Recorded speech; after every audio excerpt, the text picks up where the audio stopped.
कैसे हो आप? उम्मीद करती हूँ कि आप सभी ठीक होंगे और मजे में होंगे। दोस्तों, मेरा नाम है गौरी जोशी। तो दोस्तों, पिछले वीडियो में हम लेकर आए थे हैलोजन डेरिवेटिव से लेकर कुछ क्विज और उनके एनालिसिस। दोस्तों, आपको वो वीडियो बहुत ही अच्छे से समझ में आ गया होगा। तो आज मैं फिर से एक ऐसा टॉपिक लेकर आ रही हूँ जो कि जनरल साइंस से रिलेटेड है। उस टॉपिक का नाम है some basic concept of science, यानी हिंदी में कहो तो विज्ञान की कुछ आधारभूत संकल्पनाएं। दोस्तों, ये टॉपिक न केवल 6 से लेकर 12 तक के स्टूडेंट्स के लिए बेनिफिट है, बल्कि ग्रेजुएशन लेवल के लिए, पोस्ट ग्रेजुएशन लेवल के लिए जो भी व्यक्ति, जो भी स्टूडेंट्स कंपटीशन एग्जाम की तैयारी कर रहे हैं और जो भी ऑर्डिनरी पीपल हैं, यानी कि आम लोग हैं, उनके लिए भी बहुत ही नॉलेजेबल है। तो स्टूडेंट्स, चलिए बिना किसी टाइम वेस्ट किए हम शुरू करते हैं हमारा आज का topic, some basic concept of science. तो दोस्तों, मैं आपको बता दूं कि ये जो वीडियो में कंटेंट लेकर आई हूँ वो बोथ मीडियम के स्टूडेंट्स के लिए अवेलेबल है, यानी कि जो हिंदी मीडियम के स्टूडेंट्स हैं, जो इंग्लिश मीडियम के स्टूडेंट्स हैं, दोनों को ही अच्छे से समझ में आ जाएगा। तो चलिए हम शुरू करते हैं हमारा पहला topic, some basic concept of science, यानी कि विज्ञान की कुछ आधारभूत संकल्पनाएं। So first we are start our first topic. तो first we have to understand what is science, यानी विज्ञान किसे कहते हैं या विज्ञान शब्द कहाँ से आया है। तो चलिए देखते हैं। विज्ञान शब्द जो है ग्रीक भाषा के साइंसिया से आता है। विज्ञान शब्द जो है यानी साइंस ग्रीक भाषा के साइंसिया से आया है। तो जो साइंस शब्द ओरिजिन हुआ है वो साइंसिया से ही आया है, यानी कि साइंस शब्द जो रखा गया है ना वो साइंसिया से ही आया है। तो देखते हैं किस वक्त इस वर्ड का जो डिस्कवर है, यानी कि साइंस शब्द किसने दिया है, वो दिया है Galileo Galilei. So friends, science शब्द साइंसिया से लिया गया है ग्रीक भाषा के, जिसके फादर है गैलीलियो गैलीली, यानी कि father of science is Galileo Galilei. यहां तक आपको क्लियर है। अब हम आगे बढ़ते हैं। साइंस शब्द का अर्थ क्या होता है? तो साइंस शब्द का अर्थ होता है जानना, यानी प्रकृति में वेरियस टाइप ऑफ थिंग्स है, यानी कि अलग अलग प्रकार की जो वस्तुएं है उनके बारे में जानना ही क्या है? साइंस। चलिए तो अब आगे देखते हैं व्हाट इज साइंस। साइंस क्या है? यानी कि हमारे चारों ओर का वातावरण, प्रकृति, नेचर, जिसमें वस्तुएं हैं, जो कि अलग अलग प्रकार की वस्तुएं हैं, उनके नेचर के बारे में जानना, उनकी प्रॉपर्टीज के बारे में जानना, उनके बिहेवियर के बारे में जानना, यानी कि किस प्रकार से वो व्यवहार करते हैं, क्या उनके गुण है, क्या उनकी प्रकृति है, इन सभी के बारे में जानना विज्ञान कहलाता है। और विज्ञान में इन सभी का ज्ञान एक क्रमबद्ध यानी सुव्यवस्थित प्रकार से करा जाता है, यानी सीक्वेंस वाइज किया जाता है, उसे कहते हैं विज्ञान। चलिए, हमने ये तो समझ लिया कि विज्ञान है क्या, लेकिन अगर इसे साइंस के लैंग्वेज में लिखा जाए तो हम क्या लिखेंगे? क्योंकि प्रश्न यही उठता है। बहुत सारे स्टूडेंट्स को साइंस क्या है समझाने तो आ जाता है, लेकिन इसकी डेफिनेशन लिखने नहीं आती है। तो हम आपको ये बताना जा रहे हैं कि साइंस की लैंग्वेज अगर हिंदी में देखा जाए तो ये होती है प्रकृति में उपस्थित, हमारे चारों ओर के वातावरण में उपस्थित बहुत सारी ऐसी चीजें होती है, विभिन्न वस्तुएं जो सजीव और निर्जीव होती है, उनके प्रॉपर्टीज के बारे में, उनके प्रकृति के बारे में, उनके बिहेवियर के बारे में, यानी व्यवहार के बारे में सुव्यवस्थित क्रमबद्ध तरीके से ज्ञान प्राप्त करना ही विज्ञान कहलाता है। तो चलिए, हिंदी में आपको डेफिनेशन मैंने समझा दी है। अब हम बढ़ते हैं इंग्लिश की तरफ। So science which we have to study living things and non-living things, their properties, their nature and their behavior is called science. तो समझ में आ गए? यानी कि कोई भी आप पूछ ले आपको साइंस की डेफिनेशन, आप बता दोगे। कोई पूछ ले फादर ऑफ साइंस, फिर भी बता दोगे। कोई पूछ ले साइंस शब्द कहाँ से लिया है, फिर भी आप बता दोगे।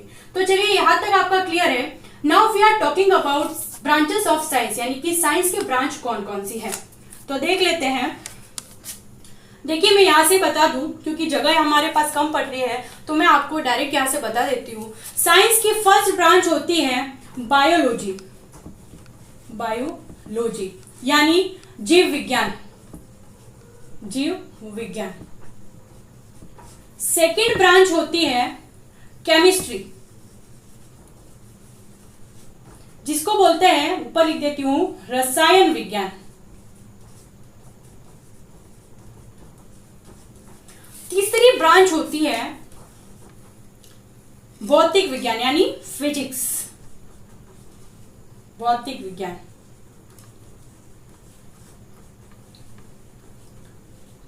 अब हम सीक्वेंस वाइज समझते हैं कि बायोलॉजी में क्या आता है, केमिस्ट्री में क्या आता है और फिजिक्स में क्या आता है। तो दोस्तों बायोलॉजी यानी जीव विज्ञान, नाम से ही पता चल रहा है कि इसमें हम प्रकृति यानी हमारे नेचर में जितने भी जीव जंतु प्रेजेंट है, और जीव जंतु और पादप, क्योंकि पादप भी लिविंग थिंग्स आते हैं जो कि जीवित आते हैं, सजीव है, तो पादप के बारे में, जीव जंतुओं के बारे में अगर अध्ययन किया जाता है, यानी किसी प्लांट के बारे में, किसी एनिमल के बारे में अगर स्टडी की जाती है तो उसको बोलते हैं बायोलॉजी। तो यहां पर मैं शॉर्ट में लिख देती हूं जीव जंतु और पादप, इंग्लिश में plant and animal, animal and plant. चलिए अब रसायन विज्ञान की बात करें तो इसके अंदर हम पढ़ते हैं मेटल यानी धातु, नॉन मेटल यानी अधातु। तीसरा अगर हम पढ़ते हैं तो आयंस यानी कैटाइंस, एनाइंस हम पढ़ते हैं ना, धनायन, एनायन, ये सभी आते हैं केमिस्ट्री के अंदर। तीसरी चीज हम पढ़ते हैं बहुत सारे केमिकल्स के बारे में, यानी केमिकल्स के बारे में, केमिकली फॉर्मूला के बारे में। फिर पढ़ते हैं एसिड और बेस के बारे में, एसिड और बेस यानी अम्ल और क्षार, जिसे वो हिंदी में बोलते हैं अम्ल और क्षार, ठीक है। और हम पढ़ते हैं पीएच के बारे में, पीएच क्या होता है, पीएच स्केल क्या होती है, यानी कि पीएच में एक तरफ होता है एसिड के और एक तरफ होता है बेस, और बीच में होता है उदासीन यानी न्यूट्रल, यानी कि जल का पीएच होता है 7। इसके बारे में हम पर्टिकुलर टॉपिक लेके बहुत ही डिटेल में आगे पढ़ेंगे, लेकिन आज का वीडियो जनरल साइंस से रिलेटेड है तो हम बेसिक ही नॉलेज लेंगे इन सबका, और जब डिटेल में पढ़ेंगे इन सभी टॉपिक का मैं अलग अलग वीडियो लेकर आऊंगी जिसमें हम बहुत ही अच्छे से डिटेल में पढ़ेंगे, ठीक है। तो चलिए अब देखते हैं भौतिक विज्ञान के अंदर, भौतिक विज्ञान जिसमें हम बल के बारे में पढ़ते हैं यानी फोर्स। दूसरा है नॉइज यानी ध्वनि। तीसरी चीज त्वरण, फिर दूरी वेलोसिटी, एंड देन थर्मोडायनेमिक्स यानी उष्मागतिकी, थर्मोडायनेमिक्स, और देन स्टैटिक्स। ये सारी वस्तुओं के बारे में अगर हम पढ़ते हैं, ये सारी चीजें जो पढ़ते हैं हम भौतिक विज्ञान के अंतर्गत पढ़ते हैं, तो आपको चलिए ये तो क्लियर हो गया साइंस शब्द कहाँ से लिया गया है, साइंस का वर्ड का मीन क्या होता है, साइंस किसे कहते हैं, साइंस शब्द के फादर कौन है, फादर ऑफ साइंस कौन है, ये सारा आपको समझ में आ गया है। हमने इसकी ब्रांचें भी पढ़ ली है। फर्स्ट ब्रांच होती है बायोलॉजी यानी कि जीव विज्ञान, सेकेंड ब्रांच होती है रसायन विज्ञान, तीसरी ब्रांच होती है भौतिक विज्ञान, ठीक है। और बायोलॉजी के अंतर्गत हमने पढ़ लिया है कि जीव जंतु पादप आते हैं। फिर हमने रसायन विज्ञान के अंतर्गत पढ़ लिया है कि मेटल आते हैं, आयंस आते हैं, केमिकल्स आते हैं, एसिड आते हैं, बेस आते हैं। फिर हमने भौतिक विज्ञान के अंदर पढ़ लिया है कि फिजिक्स में क्या आता है कि बल यानी फोर्स, ध्वनि नॉइज, त्वरण, दूरी, वेलोसिटी जो भी है, और घनत्व यानी डेंसिटी भी आता है एक। ये बहुत सारी ऐसी टर्म्स आती है, हम आगे पढ़ेंगे डिटेल में। और थर्मोडायनेमिक्स यानी उष्मागतिकी, और स्टैटिक्स, ये सारी चीजें आती है फिजिक्स के अंदर। तो चलिए यहाँ तक आपको क्लियर है। Now we have to start our next topic is food and human health, यानी कि भोजन और मानव स्वास्थ्य। तो चलिए हम देखते हैं आगे। जैसा कि हम साइंस का बेसिक कॉन्सेप्ट पढ़ रहे हैं, तो जिसमें पहला टॉपिक हम पढ़ रहेंगे जो है फूड एंड ह्यूमन हेल्थ, यानी हिंदी में कहूँ तो भोजन और मानव स्वास्थ्य। देखिए friends, they both word related to each other, यानी भोजन और ह्यूमन हेल्थ दोनों एक दूसरे से क्या है, रिलेटेड है। यानी अच्छा फूड एक अच्छे हेल्थ के लिए इंपॉर्टेंट है और अच्छे हेल्थ के लिए एक अच्छा फूड होना इंपॉर्टेंट है। इसी टॉपिक को दोनों को हमने एक साथ लिया है। तो चलिए देखते हैं अच्छे हेल्थ के लिए, यानी कि एक हेल्दी बॉडी के लिए कौन सा भोजन करना चाहिए। तो मैं कहती हूँ और सारे लोग कहते हैं कि संतुलित भोजन करना चाहिए। संतुलित भोजन मतलब बैलेंस्ड फूड। तो क्या होता है संतुलित भोजन, तो देखते हैं। संतुलित भोजन वह भोजन होता है जिसमें भोजन के 6 अवयव उपस्थित होते हैं, यानी भोजन के 6 अवयव उपस्थित होते हैं, उसे क्या बोलते हैं, संतुलित भोजन। यानी कि 6 nutrient are present in balance food, they none is balance food. ठीक है, समझ में आ गया आपको संतुलित भोजन क्या होता है। तो चलिए हम देखते हैं संतुलित भोजन के 6 अवयव कौन कौन से हैं। हम एक चार्ट बना के इसको समझेंगे। बीच में लिखेंगे फूड, हिंदी में है इसको कहते हैं भोजन। देखिए मैं थोड़ा थोड़ा ट्रांसलेट भी करती जा रही हूँ हिंदी इंग्लिश में, जितना मुझसे हो सकता है, क्योंकि टाइम बहुत ज्यादा जाता है इन सब चीजों में, फिर भी I will try, I give my 100%।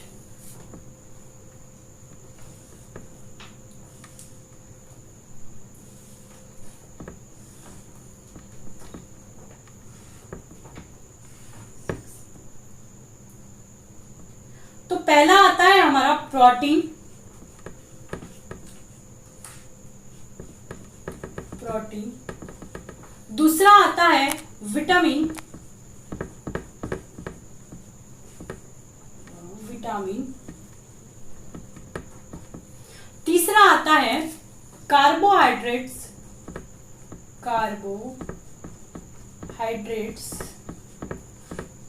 जिसको कार्बोज और सैकराइड भी कहते हैं, ठीक है, और शुगर भी बोलते हैं, सुक्रोज। कार्बोज, कार्बोज में लिख देती हूँ, वैसे बेसिकली कार्बोहाइड्रेट्स ही बोलते हैं। और नेक्स्ट आता है वसा, जिसे लिपिड और फैट भी बोलते हैं, मैं लिपिड लिख रही हूं, ठीक है, जैसे आलू में होता है ना वसा, वैसा वसा वाला वो वसा लिखा है मैंने। तो चलिए आगे बढ़ते हैं। एक है मिनरल्स यानी खनिज लवण,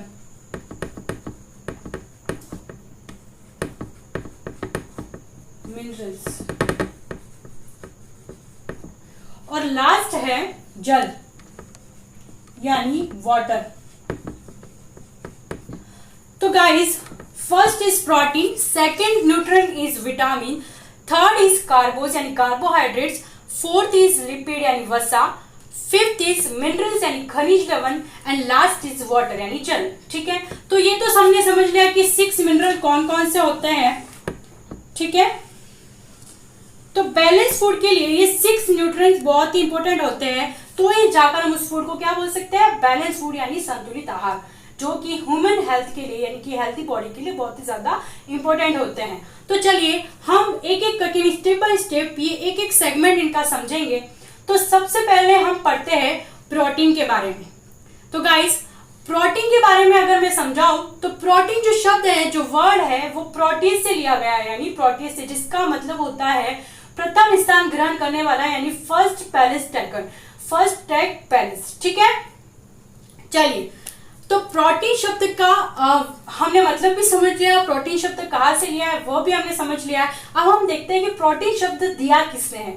तो प्रोटीन शब्द मुल्डर ने दिया है, तो लिख दीजिएगा मुल्डर ने दिया है। जो भी इंपोर्टेंट होगा मैं साइड में लिख दूंगी क्योंकि जगह की हमारी कमी है। और भी दोस्तों, इस वीडियो के एंड तक ये सारे वीडियो की समरी हमने दे दी है, वो भी रिटर्न में, तो आप घबराइएगा मत। मैं ऑरली आपको बोल के समझा रही हूँ, एक्सप्लेन कर रही हूँ। एंडिंग में इस वीडियो की समरी भी अवेलेबल है। तो चलिए देखते हैं। समरी देखने से पहले आपको ये सब समझना पड़ेगा, इससे पहले आगे का वीडियो पूरा देखिएगा। तो पहला है प्रोटीन, जो प्रोटीन से लिया गया है, जिसका अर्थ है प्रथम स्थान ग्रहण करने वाला। और प्रोटीन शब्द मुल्डर ने दिया है। प्रोटीन शब्द की जो लघु इकाई यानी कि जो स्मॉलेस्ट यूनिट है वो है amino acid, amino acid, amino अम्ल। तो अभी तक जो भी हमारे पृथ्वी में एमिनो अम्ल ज्ञात किए गए हैं वो है 20 एमिनो अम्ल अभी तक डिस्कवर किए जा चुके हैं। देखिए, याद रखिएगा, ये बेसिक नॉलेज है। प्रोटीन की लघुत्तम इकाई यानी स्मॉलेस्ट यूनिट कौन सी है, तो प्रोटीन की स्मॉलेस्ट यूनिट है एमिनो एसिड। ठीक है, याद रखिएगा। चलिए, अभी तक 20 एमिनो एसिड डिस्कवर किए जा चुके हैं। अब हम बढ़ते हैं, प्रोटीन के फंक्शंस क्या क्या होते हैं हमारी बॉडी में, यानी कि प्रोटीन क्या कार्य करता है हमारी बॉडी में। भोजन में प्रोटीन आ गया तो क्या कार्य करेगा। तो स्टूडेंट्स, पहले पढ़ते हैं प्रोटीन के फंक्शंस क्या क्या होते हैं, यानी प्रोटीन हमारे शरीर में क्या कार्य करता है। तो प्रोटीन हमारे शरीर में किसी ह्यूमन हेल्थ के, अगर कहीं किसी भाग में, ऑर्गन में अगर चोट लग जाती है, यानी कि ह्यूमन बॉडी में अगर किसी मानव के शरीर की बॉडी पर किसी स्थान पर अगर घाव लग जाता है, चोट लग जाती है, तो उसके मरम्मत यानी रिपेयर के लिए प्रोटीन का उपयोग किया जाता है। यानी प्रोटीन वहां पर उस चोट के मरम्मत के लिए कार्य करता है। ये पॉइंट समझ में आ गया। तो पहला फंक्शन हमने अच्छे से समझ लिया है कि प्रोटीन ह्यूमन हेल्थ की बॉडी पर मरम्मत के लिए कार्य आता है। ठीक है, चलिए अब सेकेंड पॉइंट हम पढ़ते हैं। प्रोटीन का सेकेंड पॉइंट यह है कि किसी ह्यूमन बॉडी यानी किसी मानव शरीर के किसी अंग पर अगर चोट लग जाती है, वहां से अगर ब्लड फ्लो होने लगता है यानी खून निकलने लगता है, रक्त निकलने लगता है, तो उस रक्त यानी खून के बहाव को रोकने के लिए जिस प्रोटीन का उपयोग किया जाता है उसको कौन सा प्रोटीन कहते हैं? Fibrin protein. अंडरलाइन कर देना, हाईलाइट कर देना। देखिए मैं भी यहां पर लिख रही हूं fibrin protein, fibrin protein. Fibrin protein ऐसा प्रोटीन है, अगर किसी मानव के बॉडी पर यानी किसी मनुष्य की बॉडी पर अगर कहीं चोट लग जाती है तो वहां पर रक्त का बहाव यानी ब्लड फ्लो होने लगता है। उस ब्लड फ्लो को रोकने के लिए जिस प्रोटीन का उपयोग किया जाता है उसको बोलते हैं फाइब्रिन प्रोटीन। ठीक है, ये पढ़ लीजिएगा। मैं साथ में साथ जो भी क्वेश्चन कॉम्पिटिशन एग्जाम में पूछे जाते हैं, वन लाइनर क्वेश्चन पूछे जाते हैं, यहाँ से ओरिजिन होते हैं। ठीक है, अगर पूछ लेंगे 2 नंबर के क्वेश्चन में, स्कूल के स्टूडेंट्स के लिए बता रही हूँ, अगर 2 नंबर के क्वेश्चन में पूछ लेते हैं प्रोटीन के कोई 2 वर्ग लिखिए, फंक्शंस लिखिए, तो आप अच्छे से लिख दीजिएगा। ठीक है, अब हम बढ़ते हैं आगे कि प्रोटीन की कमी से कौन सा रोग होता है। तो प्रोटीन की कमी से बच्चों में पहला रोग जो डिजीज होती है वो होती है क्वांशिक्योर डिजीज। क्वांशिक्योर रोग पहला होता है, क्वांशिक्योर डिजीज। ठीक है, और दूसरी होती है मैरमस डिजीज। मैरमस बोलते हैं जिसको इंग्लिश में, मैरमस डिजीज। ठीक है, क्वांशिक्योर डिजीज जिसमें बच्चों का जो मुंह हो जाता है यानी जो शेप हो जाता है मून लाइक स्ट्रक्चर यानी कि चंद्र आकृति का फेस हो जाता है बच्चों का, जिसको बोलते हैं क्वांशिक्योर डिजीज, जो कि प्रोटीन की कमी से होता है बच्चों में। सेकंड जो रोग होता है वो होता है मैरमस रोग, यानी कि जिसको सूखा रोग भी बोलते हैं, जिसमें प्रोटीन की कमी के साथ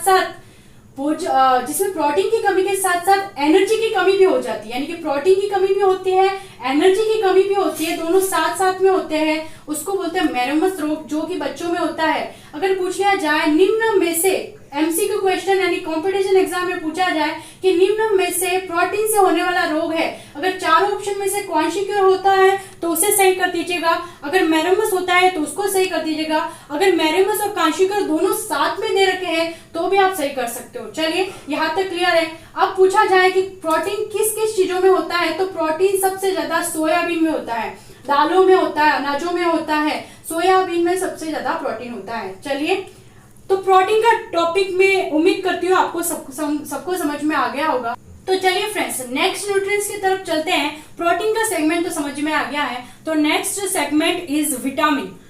जो सेकंड न्यूट्रिएंट्स है विटामिन, तो विटामिन किसे कहते हैं? भोजन के वे अवयव जो अल्प मात्रा में सभी पोषक तत्व शरीर के लिए आवश्यक होते हैं उनको बोलते हैं विटामिन। देखिए दोस्तों, विटामिन जो होते हैं न्यूट्रिएंट्स, वो हमारी बॉडी खुद जनरेट नहीं करती है, हमें बाहर से किसी सोर्स के द्वारा उसे लेना पड़ता है। जैसे फल फ्रूट से विटामिन आता है, जैसे विटामिन सी नींबू से आता है, संतरे से आता है, अंगूर से आता है, वैसे हमें फल फ्रूट या किसी वेजिटेबल यानी सब्जियों से विटामिन सी लेना पड़ता है।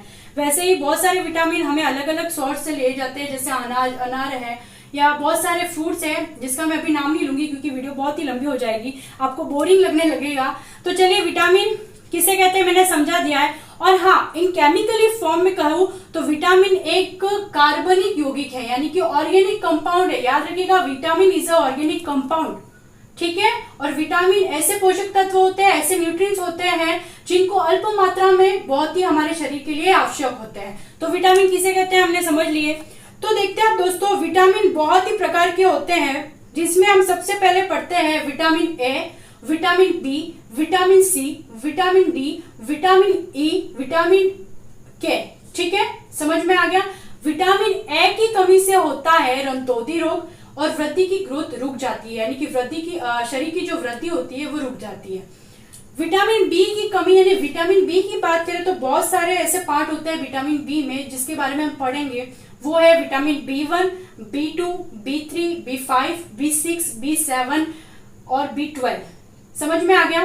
तो विटामिन B1 की कमी से होता है बेरी रोग और वृद्धि, हमारी बॉडी का वृद्धि रुक जाती है, बॉडी की जो ग्रोथ होती है वो रुक जाती है। क्वेश्चन पूछते हैं कि विटामिन बी की कमी से कौन सा रोग होता है। अगर मेंशन नहीं किया है कि विटामिन B1 है या B2 है या B3 है या B5 है या B12 है तो बेरी ही लिखिएगा। ठीक है, अगर आपको मेंशन कर देते हैं कि विटामिन B5 की कमी से कौन सा रोग होता है या विटामिन B6 की कमी से कौन सा होता है या विटामिन B12 की कमी से कौन सा होता है, तो हमें इसको बहुत ही एक्सपांड करके पढ़ना होगा सारे विटामिन को। तो देखिए, विटामिन B1 की कमी से होता है बेरी रोग और वृद्धि होना रुक जाती है हमारी बॉडी की। विटामिन B2 की कमी से हो जाता है हमारे टंग पर यानी कि हमारे जीभ पर छाले आने शुरू हो जाते हैं। याद रखिएगा, विटामिन B2 की कमी से हमारे जीभ पर छाले आने शुरू हो जाते हैं। विटामिन B3 की कमी से हमारे फेस पर एक्ने आने शुरू हो जाते हैं, यानी फोड़े फुंसियां आने शुरू हो जाती है हमारे फेस पर, हमारी स्किन पर, कहीं भी जगह। ठीक है, समझ में आ गया। अब हम बात करते हैं विटामिन B5 की। तो विटामिन B5 यानी कि विटामिन B5 हमारी पेशियां यानी हमारे जो मसल्स होते हैं उसमें लकवा मार जाता है। तो विटामिन B5 की कमी से पेशियों में यानी कि मसल्स में लकवा आ जाता है, ये सभी होता है विटामिन B5 की कमी। तो चलिए फ्रेंड्स, विटामिन B6 की बात करें तो विटामिन B6 की कमी से होता है एनीमिया रोग, जिसमें शरीर जो होता है, किसी ह्यूमन बॉडी हो जाती है जिसको एनीमिया होता है, वो एकदम व्हाइट पड़ जाती है, यानी खून की कमी हो जाती है। विटामिन 7 की बात करें तो विटामिन 7 की कमी से होता है बालों का गिरना, यानी कि हमारे हेयर फॉल होने लग जाते हैं, वो होते हैं विटामिन B7 की कमी से, याद रखिएगा। चलिए अब बात करते हैं विटामिन 12 की। विटामिन 12 की कमी से होता है रक्त की कमी। रक्त की कमी होने का कारण क्या है? कौन से विटामिन की कमी से रक्त की कमी होती है? तो विटामिन B12। ठीक है, समझ में आ गया आपको। अब हम बात करते हैं विटामिन C की। तो विटामिन C की कमी से स्कर्वी रोग होता है। अब आपको कंफ्यूजन होगा, चलो पढ़ने के लिए आपने पढ़ लिया कि स्कर्वी रोग होता है। अब स्कर्वी रोग होता क्या है? तो स्कर्वी रोग जिसमें अगर किसी व्यक्ति को अगर चोट लग जाती है, यानी किसी ह्यूमन बॉडी को अगर चोट लग जाती है, इंजरी हो जाती है, तो वहां से रक्त निकलने लगता है, यानी कि ब्लड फ्लो होने लगता है, तो उसको बोलते हैं स्कर्वी डिजीज। ठीक है, तो विटामिन C की कमी से होता है। और हाँ, विटामिन C की आपूर्ति कौन सी चीज करती है? जैसे अंगूर, नींबू, संतरा एक्सेट्रा। ठीक है, तो विटामिन D की कमी से रिकेट्स रोग होता है। रिकेट्स रोग के अंदर क्या होता है दोस्तों? रिकेट्स रोग के अंदर दांतों का सड़ना और दांतों का गिरना और दांतों में पेन होना शुरू हो जाता है। तो विटामिन D की कमी यानी रिकेट्स रोग के कारण होता है। याद रखिएगा रिकेट्स में क्या होता है। चलिए अब हम पढ़ते हैं विटामिन E की कमी से। विटामिन E की कमी से होता है जनन क्षमता कम होना, यानी कि जो रिप्रोडक्टिव पावर है वो कम होने लगती है। रिप्रोडक्टिव पावर कम होने के लिए कौन सा विटामिन रेस्पॉन्सिबल है? तो याद रखिएगा विटामिन E। तो चलिए अब हम पढ़ते हैं विटामिन K।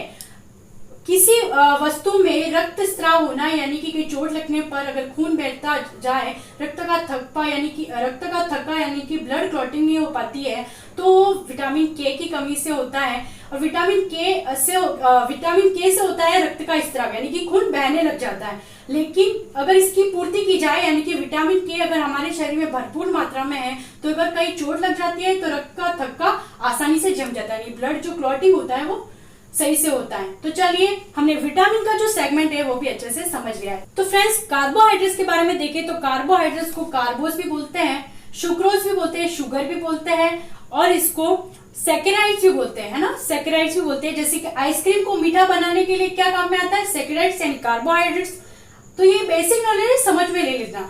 तो कार्बोहाइड्रेट्स की जो इकाई होती है वो होती है मोनोसेकेराइड, डाइसेकेराइड यानी ट्राइसेकेराइड। ठीक है, मोनोसेकेराइड जिसमें एक इकाई आती है सेकेराइड्स की, डाइसेकेराइड जिसमें 2 इकाई आती है, 2 यूनिट आती है सेकेराइड्स की, ट्राइसेकेराइड जिसमें 3 सेकेराइड्स की यूनिट आती है। समझ में आ गया। अब हम देखते हैं कार्बोहाइड्रेट्स किन किन चीजों में होता है। खाने की जो पदार्थ होते हैं, कौन से पेय पदार्थ और कौन से खाद्य पदार्थ होते हैं जिसमें कार्बोहाइड्रेट्स होता है? तो आटे, गुड़, शक्कर, अनाज, बहुत सारी चीजें होती है, चावल, गेहूं, सभी में कार्बोहाइड्रेट्स होता है। तो हमने ये सब देख लिया। अब हम देखते हैं कि कार्बोहाइड्रेट सबसे ज्यादा हमारे शरीर में किस लिए इंपॉर्टेंट है। तो ये ऊर्जा का बहुत ही अच्छा सोर्स होता है, यानी एनर्जी के लिए बहुत ही अच्छा सोर्स है कार्बोहाइड्रेट्स, और ये हमारे शरीर में मोटापा बढ़ाने के लिए बहुत ही ज्यादा इंपॉर्टेंट है। तो चलिए कार्बोहाइड्रेट्स का टॉपिक हमने देख लिया, तो उम्मीद करती हूँ आपको ये भी समझ में आ गया सेगमेंट। तो चलिए चलते हैं नेक्स्ट सेगमेंट की तरफ। नेक्स्ट न्यूट्रिशन जो है वसा यानी लिपिड, उसको फैट्स भी हम बोल सकते हैं, हमारे शरीर में मोटापा बढ़ाता है, ये भी एक। वसा जो होता है फैटी एसिड और ग्लिसरीन का मिक्सचर होता है, यानी कि फैटी एसिड यानी कि वसीय अम्ल और ग्लिसरीन का मिक्सचर होता है। ये एक ऑर्गेनिक कंपाउंड होता है, यानी कार्बनिक यौगिक होता है। वसा जो होता है कार्बनिक यौगिक होता है। वसा किन किन चीजों में पाया जाता है? जैसे हमारे खाद्य पदार्थ है, अनाज, आटा, तिल, मूंगफली, सोयाबीन, सभी में वसा भरपूर मात्रा में पाया जाता है। तो फ्रेंड्स, नेक्स्ट सेगमेंट है खनिज लवण यानी मिनरल्स। तो दोस्तों मैं बता दूं, भोजन में जो मिनरल्स होते हैं हमें एनर्जी नहीं देते, यानी कि हमें एनर्जी देने का काम मिनरल्स का नहीं होता है, बल्कि मिनरल्स जो होते हैं हमारे शरीर को प्रॉपर वर्क करने के लिए रेस्पॉन्सिबल होते हैं। यानी हम जो भी कार्य करते हैं उनको करवाने के लिए मिनरल्स जो होते हैं बहुत ही ज्यादा इंपॉर्टेंट वर्क करते हैं। इनका इन्वॉल्वमेंट बहुत अच्छा है हमारे बॉडी के अंदर। हमारे बॉडी के अंदर मिनरल्स 29 टाइप के होते हैं, जिसमें से मुख्यतः मैं आपको बता दूं मोस्टली जो होते हैं सोडियम, मैग्नीशियम, कैल्शियम, फास्फोरस और बहुत सारे जैसे आयरन जो कि हीमोग्लोबिन में होता है, ये सारे क्या है मिनरल्स। तो चलिए ये सेगमेंट भी आपको अच्छे से समझ में आ गया होगा। ये 5th नंबर का सेगमेंट है हमारे भोजन का, हमारे फूड का, हेल्थी फूड का। तो चलिए फ्रेंड्स देखते हैं हमारे लास्ट न्यूट्रिशन की तरफ जो है जल यानी वाटर। तो देखिए वाटर का सबसे पहले हम पहला केमिकली फॉर्मूला देखें तो वो होता है H2O। तो दोस्तों हमारे बॉडी में यानी कि ह्यूमन बॉडी में 65 to 70% तक वाटर पाया जाता है, जल पाया जाता है। इसलिए कहते हैं कि जल जीवन का आधार है, यानी कि जल है तो जीवन है, जल के बिना तो कुछ भी संभव नहीं है। एक बार के लिए दोस्तों ह्यूमन बॉडी को भोजन नहीं मिले तो चलेगा, लेकिन जल के लिए जल तो चाहिए ही चाहिए, ठीक है। तो ह्यूमन बॉडी में हमने देख लिया कि 65 से 70% तक जल होता है। तो हमेशा मनुष्य को प्रतिदिन यानी कि डेली 3 लीटर पानी तो पीना ही चाहिए। समझ में आ गया जल का हमारे जीवन में क्या रोल होता है। तो दोस्तों उम्मीद करती हूँ आपको ये भोजन के 6 अवयव यानी कि 6 न्यूट्रिशन समझ में आ गए होंगे, जिसमें हमने सबसे पहले पढ़ा है प्रोटीन, दूसरा पढ़ा है विटामिन, तीसरा हमने पढ़ा है वो है कार्बोहाइड्रेट्स, चौथा हमने पढ़ा है वो है वसा यानी फैटी एसिड्स, हमने 5वां जो सेगमेंट्स पढ़ा है वो है खनिज लवण, और जो छठा सेगमेंट पढ़ा है वो है कि जल। तो समझ में आ गया आपको भोजन के जो 6 अवयव। इन सभी अवयव में से अगर एक भी अवयव मिसिंग होता है तो उसे कहते हैं कुपोषण। यानी कि हम बोलते हैं ना कोई व्यक्ति कुपोषण का शिकार है, यानी हम मजाक में भी बोल देते हैं अरे भाई ये तो कुपोषण का शिकार है। तो इसका मतलब ये हुआ वो एक कहावत हुई, लेकिन रियल में अगर कुपोषण का हम मीन अगर निकाले तो कुपोषण का मतलब होता है कि भोजन यानी फूड के जो 6 न्यूट्रिशन होते हैं, न्यूट्रिएंट्स होते हैं, 6 अवयव, उनमें से अगर एक भी मिसिंग होता है, यानी भोजन में अगर प्रोटीन नहीं है फिर भी वो कुपोषण का शिकार होगा, क्योंकि प्रोटीन की कमी से उसको रोग हो जाएगा। अगर विटामिन नहीं हुआ तो भी उसको कोई न कोई डिजीज होगी, कार्बोहाइड्रेट से भी होगी, खनिज से भी होगी, जल से भी होगी। तो चलिए समझ में आ गया कुपोषण यानी मेल न्यूट्रिशन किसे कहते हैं, जिसमें भोजन के 6 अवयव में से एक भी अवयव मिसिंग होता है तो उसे बोलते हैं मेल न्यूट्रिशन यानी कुपोषण। तो ये समझ में आ गया संतुलित भोजन क्या होता है, बैलेंस डाइट क्या होता है, कुपोषण क्या होता है, भोजन के 6 अवयव कौन कौन से होते हैं, जिनको हमने बहुत ही अच्छे डिटेल में पढ़ लिया है। फिर भी अगर दोस्तों अगर आपको पढ़ना हो तो मैं पर्टिकुलर टॉपिक को लेकर नेक्स्ट वीडियो में जरूर आऊंगी। तो अब हम आगे बढ़ते हैं। तो आगे हमारा जो टॉपिक है वो है वॉलंटरी एक्शन यानी कि ऐच्छिक क्रियाएं और इनवॉलंटरी एक्शन यानी कि अनैच्छिक क्रियाएं। तो दोस्तों मैं आपको बता दूं, नाम से ही आपको पता चल रहा है कि ऐच्छिक क्रियाएं मतलब क्या होती है, हमारे अकॉर्डिंग यानी कि हम अगर चाहते हैं हमारी इच्छा के अकॉर्डिंग जो क्रिया यानी जो फंक्शंस होते हैं हमारी लाइफ में, हमारी बॉडी में, उसको बोलते हैं ऐच्छिक क्रिया। जैसे किसी इंसान का बैठना, पढ़ना, सोना, खाना, पीना, दौड़ना, पहनना, ये सारी जो क्रियाएं होती है वो होती है ऐच्छिक यानी वॉलंटरी एक्शन, क्योंकि इस सब पे हमारा कंट्रोल होता है। क्योंकि हम चाहते हैं अगर मैं सोना चाहूँ तो मैं सो जाऊंगी, अगर मैं ना सोना चाहूँ तो मैं नहीं सोऊंगी, मुझे कपड़े पहनने हैं, नए कपड़े पहने तो नए कपड़े पहनूंगी, या फिर मुझे नाचना है तो नाचूंगी, दौड़ना है तो दौड़ूंगी। ये सारी क्रिया किस पर डिपेंड करती है, मेरी ऐच्छिक सोच की वजह से, यानी कि वॉलंटरी एक्शन यानी कि ऐच्छिक क्रिया किसको बोलते हैं, जो क्रियाएं यानी कि जो फंक्शन, जो वर्क हमारी इच्छा के अकॉर्डिंग होता है हमारे बॉडी में, वो सारी क्रियाएं क्या होती है, ऐच्छिक यानी वॉलंटरी एक्शन। अब हम बात करते हैं इनवॉलंटरी एक्शन के बारे में। तो इनवॉलंटरी एक्शन क्या होता है, उसका ही अपोजिट हो जाएगा कि वे सारी क्रियाएं, वे सारे फंक्शन हमारी बॉडी में जिनके ऊपर हमारी ह्यूमन बॉडी यानी कि मानव शरीर का कोई भी नियंत्रण नहीं होता है। जैसे हमारे शरीर का धड़कना, हमारे हार्ट का धड़कना, यानी 72 बार धड़कता है हमारा हार्ट, 1 मिनट में 72 बार धड़कता है। तो ये हमारे ऊपर डिपेंड नहीं करता, यानी कि हमारी कोई नियंत्रण नहीं होता हार्ट पे कि कितनी बार धड़के। ये एक अनैच्छिक क्रिया है, यानी हमारी इच्छा के अनुरूप नहीं है। ये 72 बार ही धड़केगा, हम चाहते हैं कि 80 बार धड़काए तो नहीं धड़केगा। ये एक मजाक नहीं कर रही हूँ, सच बात है। और दूसरी बात अगर मैं करूँ तो सांस का लेना, अगर हम सांस को रोक देकर 5 मिनट में हमारे ब्रीथ को अगर हम रोक दे तो घुटन महसूस होने लग जाती है, यानी हमारा नियंत्रण नहीं हो पाता। तो ये सारी क्रियाएं, ये सारे फंक्शन क्या होते हैं, इनवॉल्यूटरी एक्शन यानी अनैच्छिक क्रिया। तो दोस्तों आपको ऐच्छिक और अनैच्छिक क्रिया ये भी समझ में आ गई होगी। दोस्तों इस वीडियो में मैंने बहुत ही बेसिक चीजें समझाई। कोई तो देख के ये बोलेगा कि अरे यार ये तो बहुत ही इजी है, पर मैं आपको बता रही हूँ कि समझने को अगर आपको समझ में आ जाए, लेकिन साइंस की लैंग्वेज में आपको बोलने नहीं आएगा, तो सबसे ज्यादा इंपॉर्टेंट है साइंस के स्टूडेंट्स के लिए वीडियो देखना, क्योंकि लैंग्वेज आपको बहुत ही अच्छे से समझ में आएगी। मैंने समझा दिया है अच्छे से, और भी आपको समझना हो तो मेरे कमेंट बॉक्स में लिख दीजिएगा। तो चलिए बढ़ते हैं हमारे लास्ट और इम्पोर्टेंट टॉपिक की तरफ, वो है रक्तचाप। मैं प्योर हिंदी में बोलूं तो उसका नाम है रक्तचाप। अगर मैं इंग्लिश में बोलूं तो उसको बोलते हैं ब्लड प्रेशर, बीपी, शॉर्ट में बीपी, जिसके फुल फॉर्म है बीपी, ब्लड प्रेशर। ठीक है, मनुष्य के हृदय जो होता है यानी ब्लड सर्कुलेशन हृदय से होता है, वेन्स के द्वारा हमारे शरीर में हृदय जाता है, ब्लड सर्कुलेशन होता है। तो जो ब्लड होता है वेन्स के ऊपर प्रेशर देता है, यानी वेन्स के थ्रू ब्लड हमारे बॉडी में जाता है, तो ब्लड हमारे वेन्स पर एक प्रेशर देता है, धक्का देता है, उस वेन्स की वॉल पर एक धक्का देता है। तो उस धक्के को यानी वो प्रेशर को क्या बोलते हैं, ब्लड प्रेशर, यानी खून का प्रेशर लगना वेन्स के ऊपर, उसको बोलते हैं ब्लड प्रेशर। तो रक्तचाप, इसको हिंदी में बोलते हैं रक्तचाप, यानी रक्त अपनी छाप लगाता है वेन्स के ऊपर, वाहिनी का, यानी कि वेन्स को हम बोले हिंदी में, प्योर हिंदी में, तो उसको बोलते हैं वाहिनियां। तो रक्त वाहिनियों के ऊपर प्रेशर लगाता है, ब्लड अगर वेन्स के ऊपर प्रेशर लगाता है हमारे हार्ट से, तो उसको बोलते हैं रक्तचाप। अब मैं आपको एक और बात बता दूं कि सामान्य इंसान का रक्तचाप, यानी कि जो जनरल पीपल होता है, उसका जो ब्लड प्रेशर होता है 80 mm से 120 यानी 120 mm, 80 से 120 mm के बीच में होता है। तो वो सामान्य रक्तचाप यानी नॉर्मल बीपी होता है, नॉर्मल ब्लड प्रेशर होता है। यदि किसी इंसान का ब्लड प्रेशर 80 mm से कम हो जाता है, यानी 60, 70, 75, तो बोलते हैं ना 75 हो गया है, बीपी लो हो गई है, मेरी मम्मी की बीपी लो हो गई है, मेरी बीपी लो हो गई है, तो उसका मतलब क्या होता है, एक्चुअल में आप समझिएगा, बीपी लो का मतलब होता है कि 80 mm से कम बीपी होना। हमारा जो रक्तचाप ब्लड प्रेशर 80 mm से कम होना, जिसको बोलते हैं बीपी लो हो जाना, यानी कि कम, अल्प रक्तचाप। ठीक है, हिंदी में बोलूं तो। और अगर हाई बीपी की बात करें, यानी 180 तक हाई होता है, 80 से 120 के बीच में होता है, तो 120 के ऊपर अगर कोई ब्लड प्रेशर होता है, 120 के ऊपर कोई भी अगर ब्लड प्रेशर है, बीपी हो जाती है, उसको बोलते हैं हाई बीपी। तो आपको क्लियर हो गया होगा कि लो बीपी और हाई बीपी क्या होता है। 80 से 120 के बीच में, 80 से 120 mm के बीच में अगर रक्तचाप यानी ब्लड प्रेशर होता है, तो हमारा नॉर्मल ब्लड प्रेशर है, इससे कम हुआ तो लो और इससे ज्यादा हुआ तो हाई बीपी। तो समझ में आ गया।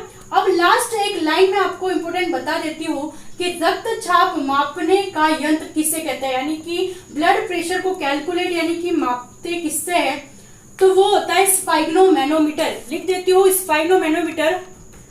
स्फाइग्नोमैनोमीटर नाम का एक यंत्र होता है, इक्विपमेंट होता है, एक इंस्ट्रूमेंट होता है, जिससे हमारे बीपी को मापा जाता है। तो दोस्तों आपको ये वीडियो बहुत ही अच्छी लगी होगी। मैंने छोटी छोटी चीजें अच्छे से समझाई है। बीच बीच में अगर मैं कहीं रुक गई हूँ, यानी कि कहीं मेरा वर्ड मिसिंग हो गया हो, क्योंकि जो हम फ्लूएंट के साथ बोलते हैं ना, तो कभी कभी कोई चीजें मिसिंग हो जाती है। तो चलिए दोस्तों, उम्मीद करती हूँ कि आपको ये वीडियो बहुत ही अच्छा लगा होगा, क्योंकि मैंने बहुत ही बेसिक चीजें आपको समझाई है बहुत अच्छे तरीके से। तो उम्मीद करती हूँ आपको ये वीडियो बहुत ही अच्छा लगा होगा।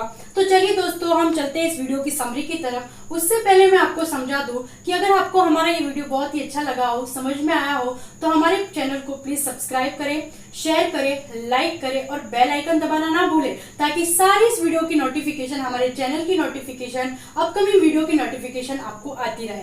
तो चलिए दोस्तों, अगर आपको इस वीडियो से रिलेटेड अगर कोई भी क्वेरीज है, कोई भी अगर कंफ्यूजन है, तो कमेंट बॉक्स में जरूर लिखिएगा। हम नेक्स्ट वीडियो में आपकी क्वेरीज की सलूशन लेकर जरूर आएंगे। तो चलिए दोस्तों, हम बढ़ते हैं इस टॉपिक की समरी की तरफ।